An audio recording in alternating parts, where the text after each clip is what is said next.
Students of class 9 social science subject में हमने आप लोगों को सिविक्स का फर्स्ट चैप्टर पढ़ाया था, जिसका कि नाम है लोकतंत्र क्या और लोकतंत्र क्यों, जिसमें हमने आप लोगों को लोकतंत्र क्या है ये इसके बारे में कल पढ़ाया था।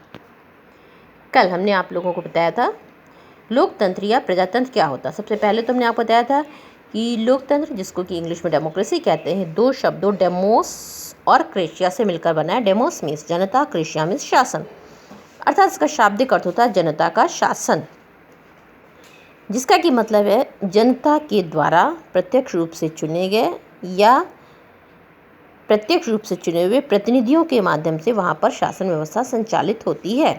जनता के शासन का तात्पर्य जनता स्वयं नहीं करती, बल्कि जनता जिन प्रतिनिधियों को चुनती है वे शासन करते हैं या शासन में भाग लेते हैं। प्रजातंत्र की हमने कल आपको बताई थी एक सबसे आसान और सरल परिभाषा अमेरिकी राष्ट्रपति द्वारा दी गई थी, जिसमें कहा गया था लोकतंत्र जनता का जनता के लिए और जनतंत्र के द्वारा शासन है। इससे आपको अच्छे से इस परिभाषा से समझ में आ जाता है कि लोकतंत्र उस प्रकार की शासन व्यवस्था को कहते हैं जिसमें कि जनता की सहभागिता है। सहभागिता कैसे होती है? क्योंकि वहाँ पर जो व्यक्ति शासन करता है, जो लोग शासन व्यवस्था में भाग लेते हैं, उनको उस देश की जनता चुनती है। अब हम लोग देखते हैं लोकतंत्र की क्या क्या विशेषताएं हैं।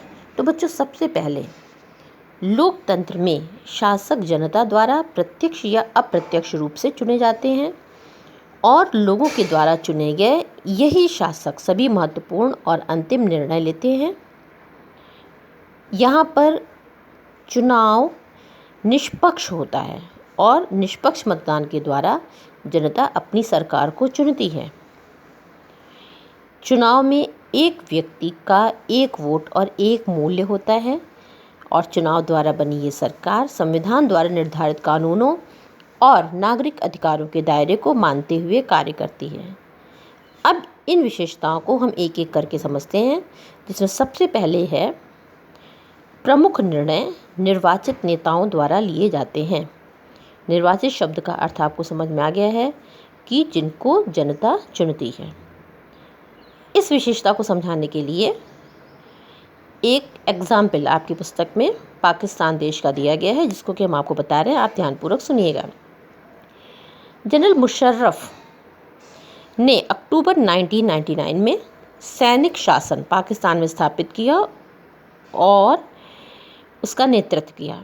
उसने लोकतांत्रिक रूप से चुनी हुई सरकार का तख्ता पलट कर दिया, मीन्स उसको हटा दिया, और स्वयं को देश का मुख्य कार्यकारी बना लिया। कुछ समय बाद उसने अपने को वहाँ का राष्ट्रपति घोषित किया और 2002 में उसने जनमत संग्रह कराया और अपना कार्यकाल 5 वर्ष बढ़ा लिया। जनमत संग्रह का मतलब होता है जनता का मत लेना।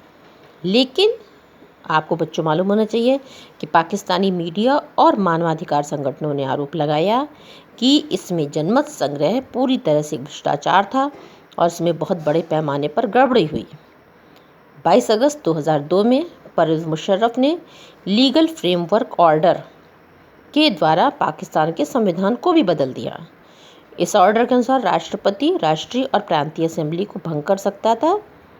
मंत्रिपरिषद की कार्यप्रणाली पर राष्ट्रीय सुरक्षा परिषद अपनी दृष्टि बनाए रखेगी और इस परिषद के अधिकतर सदस्य मिलिट्री अधिकारी थे।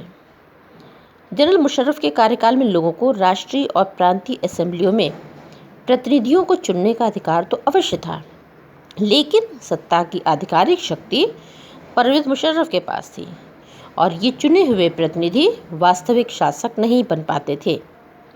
लोकतांत्रिक शासन व्यवस्था की जबकि पहली ये विशेषता है कि लोकतंत्र में जो अंतिम निर्णय लेने की शक्ति है वो लोगों के द्वारा चुने गए प्रतिनिधियों के पास हो। इससे आपको साफ समझ में आता है कि इसको हम लोकतंत्र नहीं कह सकते।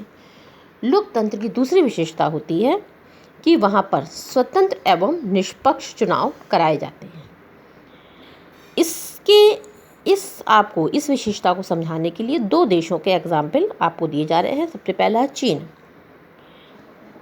चीन की संसद को दाहुई कहा जाता है और चीन की संसद के लिए हर 5 वर्ष के बाद, जैसे हम लोग यहाँ 5 वर्ष बाद चुनाव होते हैं, ऐसे वहाँ भी नियमित रूप से चुनाव होते हैं। ये जो चीनी संसद है इसको राष्ट्रपति नियुक्त करने का अधिकार है।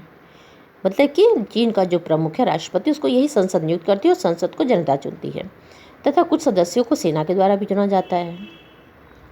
चुनाव लड़ने से पहले सभी प्रत्याशियों को चीनी कम्युनिस्ट पार्टी की सहमति लेनी पड़ती है।